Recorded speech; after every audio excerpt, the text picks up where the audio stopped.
Brigade presents The Realty Debate, powered by Reliance Home Finance with Manisha Natarajan. As we head into another festive season, the question we are asking on your behalf today: should you buy a property or home in the coming 6 months of 2016? Actually, less than 6 months now, about 4.5 months left. Is it worth taking the plunge, or should you simply wait out for 2017? Welcome everyone to the Realty Debate on home prices in India and outlook on future prices. Joining me today, Irfan Razak, CMD Prestige Group and Chairman CREDAI. We also have with us Gitambar Anand, CMD ATS Infrastructure Limited and President CREDAI. For Mumbai market perspective, Deepak Goradia, Vice Chairman and Managing Director, Dosti Realty and Vice President, MCHI CREDAI. Also with us, armed with data, Pankaj Kapoor, Founder and Managing Director of Lysis Forus. And of course, Sameer Jasuja, Founder and MD of Prop Equity with me. Gentlemen, I'm going to come to you in just a moment. I'm just going to show some key indicators which do indicate a modest pickup in sales in the first 6 months of 2016. Now, recently, data released by Prop Tiger, which is an online portal, and international property consultant Knight Frank pointed towards an uptick of 7 to 8% in sales across top 8 cities. Now, this slow and steady increase in demand, the report says, shows that actual end users are finding their way back into the market, while investors still remain at an arm's length distance. Now, let's take a look at which are the 3 biggest beneficiaries of this improvement in sales. Prop equity data shows markets like Hyderabad, Greater Noida and Gurgaon are showing some signs of revival. The absorption has gone up significantly in Hyderabad, Greater Noida and Gurgaon. And we're talking about first 6 months of 2016. I'm curious to get the details and we will get them from Sameer. Hyderabad is leading in Lysis Forus report too. So this is one common factor, but Lysis Forus differs on the other markets. And their report says that Ahmedabad and Kolkata are the ones which are indicating higher sales compared to other cities. Which are the markets which are not doing well? Seems like Faridabad and Ghaziabad in the National Capital Region are seeing the most pain with nosediving sales in the first 6 months compared to the same period a year ago. But we will, of course, get experts' opinion on other cities as well. Now, data by both Lysis Forus and Prop Equity shows sharp fall in new launches year on year in the first 6 months. And I would like to ask my panelists, is it safe to assume that sooner than later the excess inventory of flats will be absorbed and prices will firm up? Now, what is the time frame for this is the big question. Mr. Razak, first question to you. Data differs from agency to agency. So what's really going on? I mean, today I was looking at 4 or 5 reports and saying, what do I make of this? So I just took a headline number and said top 8 cities, 7 to 8% uptick. Manisha, this is the million-dollar question that's asked all the time. But I believe to buy a property, there's no wrong time or right time. The day somebody feels that they want to invest in a property, buy a property either for their own use or as a long-term investment, that's the day. Because history has shown that over a period of time, there has been capital growth across the board over a period of time. It's only certain times you have a period of lull and then again it takes up and the prices start getting adjusted to inflation. And in India, as you know, you have a year-on-year inflation of at least 6% minimum. And if you delay by a couple of years, that means you are actually lost out on the overall opportunity to buy a property and you'll end up paying more. Mr. Razak, what you say does hold some water, but the problem is that, now there are buyers, whether it's an end user or it's an investor who hasn't really seen an appreciation. Forget an appreciation. In some cases, they've actually seen in resale market their property prices going down. And in India, when a large part of your savings, Gitambar, goes into buying home as your big asset, then it is very, very, let's say, worrying when your asset prices go down. So therefore, that question, what is the good time to buy? At least you want to protect your downside. Can we say that if you buy in the next 4 months, your downside is protected? This inventory has come up before its time and it's all come up suddenly. Now, one must understand there's no new land coming up and what is there in these locations. And now if any new stock comes up, it will come up in far-flung areas and away from city centers. to take up basically your observation, which data to follow, because there's so many figures in front of you. I'll give you a small example. I was with the managing director of PNB Housing this afternoon, and I asked him, what's your take on inventory offtake across the country? He said, I'll give you a small example. He said, we had 2 years ago an inventory of 22,000 homes across the country, and last year, in the last calendar year, they have seen a sale of 12,000 units from those 22,000 units. That means, and I don't know where this has happened. I said, has it happened in one particular geography? He said, no, it's happened across the country. So I would agree with the Prop Equities report saying that this entire sales pickup has been across all geographies. Some places it's been more, some places it's been less. For example, if you take here the case of the NCR, Gurgaon and Greater Noida, one must understand 50% of the country's real estate is over here. This is the kind of supply in this region. So for this supply, this huge supply which has come out in the last 5 years, it'll take some more time, but there's going to be no further price correction, because nobody will do, no developer will make an out-of-pocket expense to give a discount or something like that. So I'll tell you, for one, CREDAI has come up with data, and we'll be releasing the data for June 30th for 2 quarters is coming up soon. So we will be giving you a report from the horse's mouth, and our figures speak quite differently and very much in tandem with Prop Equities figures. There has been an uptake in real estate property. Prices may not have risen drastically, but there has been a small edge of a movement in prices also. But definitely there is traction in volumes. To actually put things in perspective, the end user is very active. They are going out to buy that property. They are identifying the location, the developer, and they are finalizing the deal. Okay. So I don't see much of a problem here. I would say by Diwali, things will be very different. Okay. So Pankaj, let me get in here. So it was really not the Prop Equity data, Mr. Anand.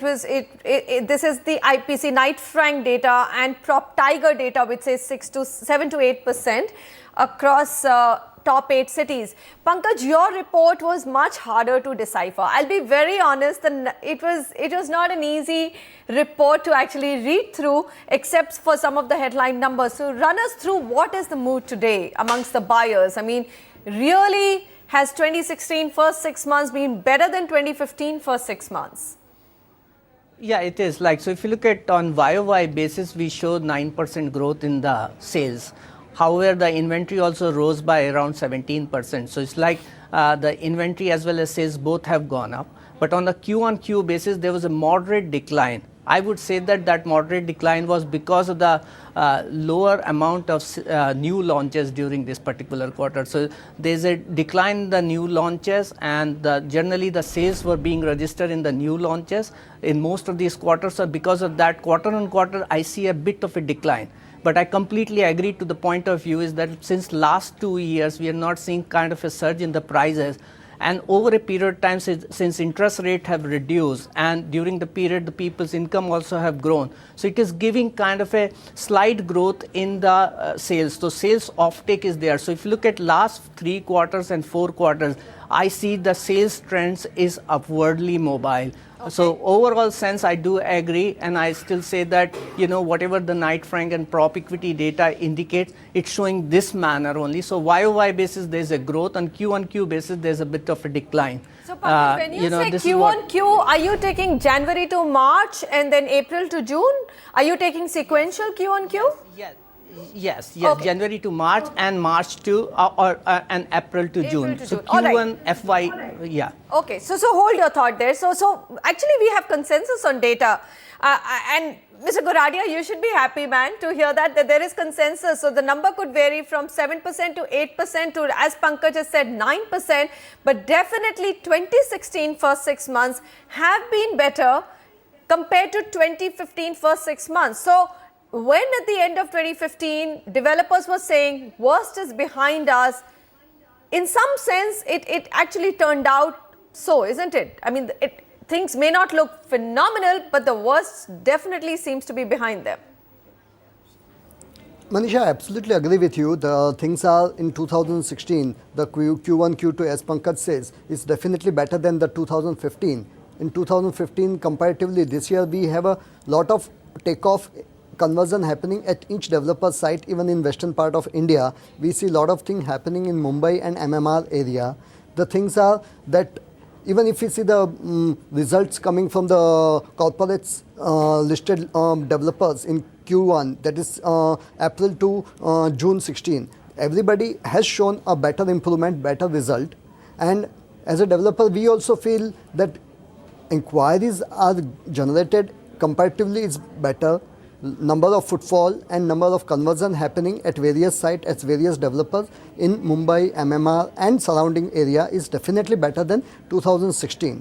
The trend is positive and we do see the opportunity where definitely further down the line it will be better in end of the Q3, Q4 if we see about 2016 and March 2017 should be a better than what it used to be now. Okay. So as we are heading into the festive season, Samir, call out some of the markets which you think are likely to probably have the best offtake. Now, your report says, and I found this really surprising, your report actually showed Greater Noida as one of the better markets which has picked up, Gurgaon, some revival and Hyderabad. So I mean, what is the kind of traction we're going to see in the next 4 months of this year? So first of all, to correct what you're saying with respect to the micro markets or cities, Greater Noida includes Noida Extension. Okay. And Gurgaon showed a lot of uptake also because that includes sale by the government in affordable housing. That had a so I'm glad we qualified that because if you speak to anybody and ask them how the Gurgaon market is, they still say that look, it's not looking like it's picking up. Yeah, so that's an affordable segment. Lucky draw scheme at very affordable rates, and that saw a fantastic subscription from everybody. And that is one of the reasons why Gurgaon is looking extremely good on paper. With respect to micro markets, you're talking about across India or you're talking about across Let's cities? just talk about strengths now. I mean, it's going to be hard to call on weaknesses, so I but think in strengths, which are some of the markets which you think are going to benefit the most from the festive season?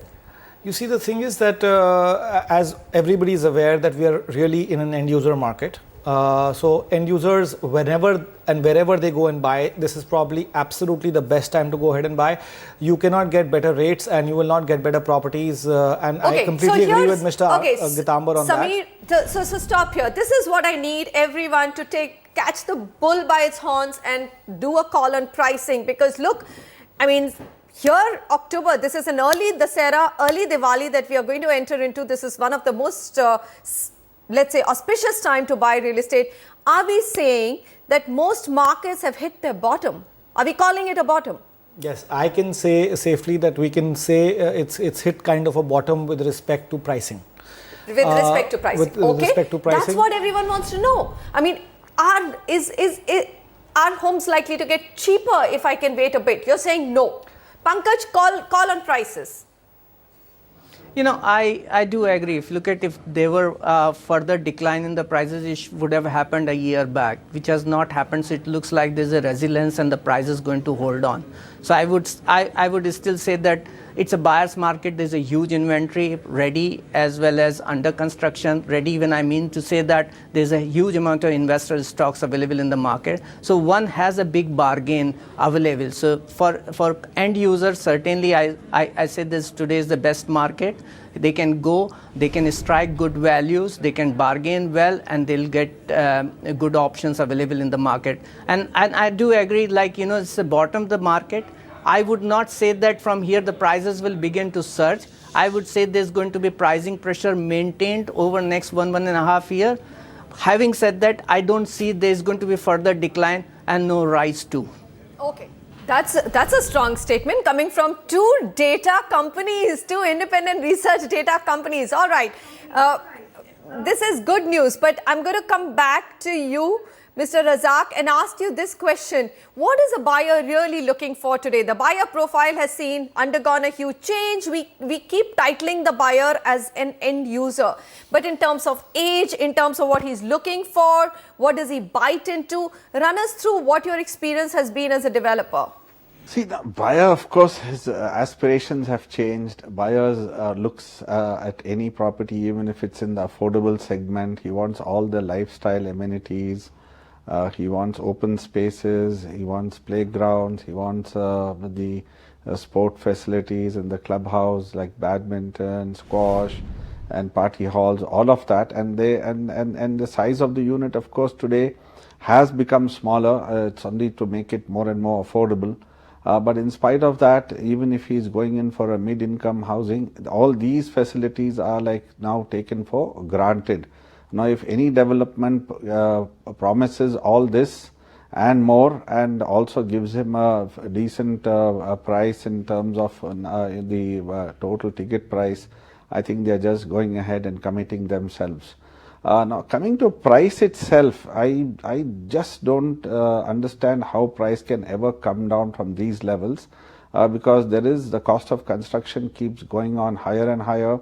The land price also has gone up substantially, and keep taking this combination. I think the newer launches also, whichever have happened in the recent past, have happened at very decent numbers. So any buyer who buys into property today, in the long term, stands to gain. I don't know whether property price can increase by quarter on quarter. We can't measure that. But I would like to take the life cycle of a project from the time the customer books at the foundation stage, and by the time the property is ready. There is definitely a growth, and that's my experience over the last 35 years, that the growth is almost between 50% to 100% from the beginning to the end. After that, if a person has bought for his own use, it's only a feel-good factor that, look, I had bought at X, my capital value has gone up and has become Y. If somebody is an investor, somewhere down the line, maybe halfway, 3/4 way, maybe at the end, they sell it off and make some short-term, long-term profit and then move to another project. Because we need both. We need actual users. We also need investors because they provide the required cash flow. So, all in all, now the supply is also going to get reduced, Manisha, for two reasons. One is looking at all the news, a lot of people have actually cut back on the new launches. And the second part is now with the RERA bill that is going to get implemented very soon in all the states, the time to come to market is going to take much, much longer. So I believe there's going to be a time lag for a year and a half, where no more new launches will really come in, and that is going to actually contract the supply. And once the supply gets contracted, and if the demand remains the same, and that's market forces, it's again going to push up some prices. And like Gitambar said, it's also a function of location. If the location is good and the product is good, obviously the price is going to be much higher. And if you're going to wait, you're going to lose out on the location, and you're going to go further and further away from the city. So this okay, is what fair enough. So Mr. pricing. Anand, I'm going to come to you. Let's just run through some of the points here. Bottom, as you've already said, that there's no room for prices to go down further. 1.5 years, no one's willing to say that. I mean, everyone's saying we don't know whether prices will go up. Now let's look at this whole, RERA coming in, and then even developers getting cash strapped and therefore being very careful about launching new projects. Some developers only focusing on deliveries, so supply contracting. At what point do you think that's going to become counter-effective for keeping home prices stable? I mean, is there a genuine worry that good for investors, but for the end home buyer, that maybe a year and a half is all that he has in terms of being able to strike a good bargain? Actually, maybe even less, Manisha. I'll tell you why. Supply, new launches are not happening also because there's no new land which has been auctioned in the last 2 years, and nobody's bought new land because the good locations in all tier 1 cities are already kind of taken. Let me just put things, over here in perspective for my consumers. And Manisha, you being a consumer, Pankaj being a consumer, Sameer being a consumer, you will understand what I'm going to say now. See, what happens is there are two kinds of buyers. There's a first-time home buyer, and there are subsequent home buyers, second, third, fourth-time home buyers. So the first-time home buyer has a budget, and he says, okay, in this budget, let me try to get a decent accommodation. I'm getting married, one room for me and my wife and one for her parents or my parents whenever they visit. I'm giving you the practical side of the entire purchase. Once that is done, then children come in. So the aspiration of the first-time home buyer is that the next time I buy a house, which is maybe another 2 or 3 years from now, it should be a bigger house. And that bigger house could be in a little far from his workplace, but not too far. So in these past years, we've seen, and in our company, we've seen this trend. Our first-time home buyers who bought into our company maybe 15 years ago have subsequently bought bigger houses in a location which is a little further away from where they initially bought, which was closer to the school and market, etc. Because price permitting, they would like to go for a bigger house, maybe a 3-bedroom, and the 3-bedroom person would like to go to a 4-bedroom location. Now, over the years, we've also stopped buying land because there's no land available in places which are near to city centers, where the schools are close by, where there's social infrastructure, where job opportunities are there. So whatever land we have now is rather far flung. So now it doesn't make sense to make those launches today till we have infrastructure, social, and of course roads, etc. over there. Now, what happens is that we've already launched these projects which are closer to the city centers, but they're not all sold. They're under construction, but they have been partly launched, mostly launched. So they are selling slowly, but then as we keep selling stock, we realize that the demand for this location as construction is coming up is growing. So the interest of the end user, the home buyer, to come to this location is also growing as the construction progresses, because don't forget, it takes at least 4 years for a project to be actually delivered from start to finish, minimum. So what is happening now is that these locations, which were very attractive to the end user, are now getting taken. The houses over here are selling. So just to give you an idea about Noida or maybe Gurgaon, the supply in these locations also is getting lesser and lesser.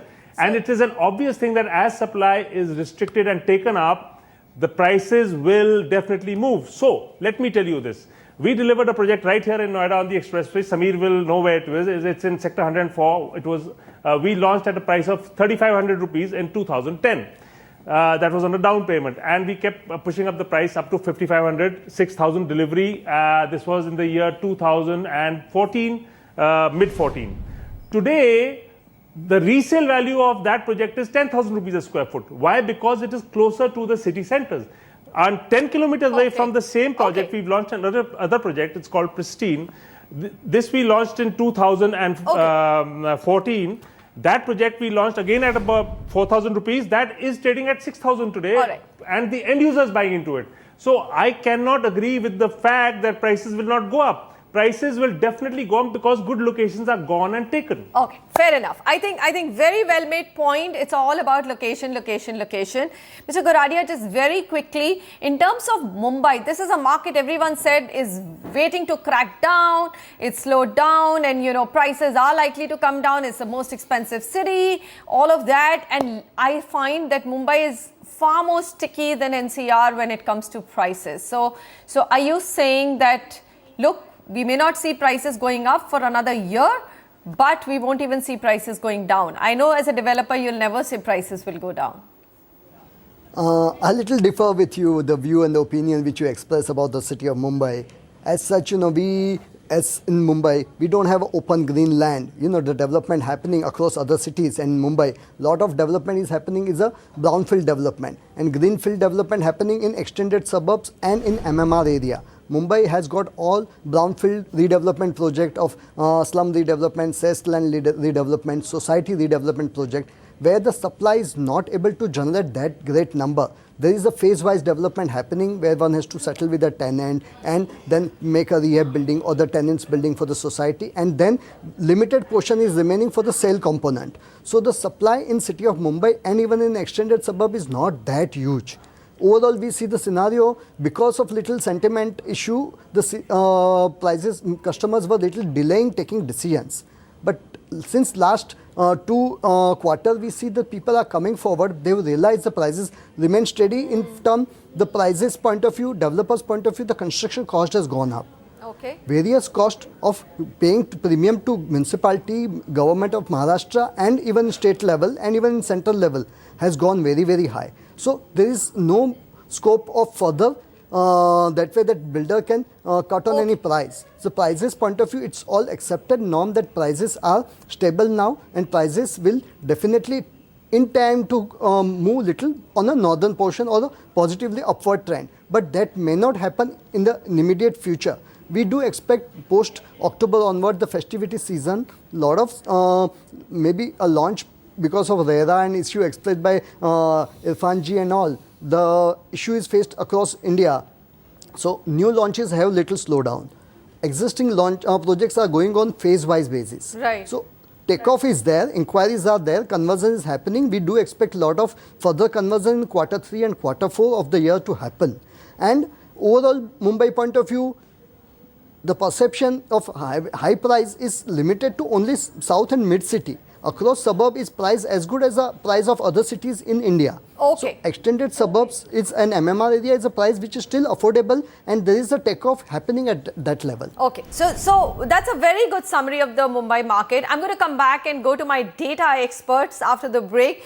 You know, there are some things that we haven't even touched about. This is without the effect of the monsoon. We've not looked at other things which are probably going to kick the economy into high gear. The huge infrastructure spend which the government is planning, lots of it has already been announced. The 7th pay commission. So how will all of these play out? We'll find out from the data experts, and of course developers must be keeping their fingers crossed that all of that turns out to be positive for offtake, if not prices just yet. Stay with us. Brigade presents The Realty Debate, powered by Reliance Home Finance with Manisha Natarajan.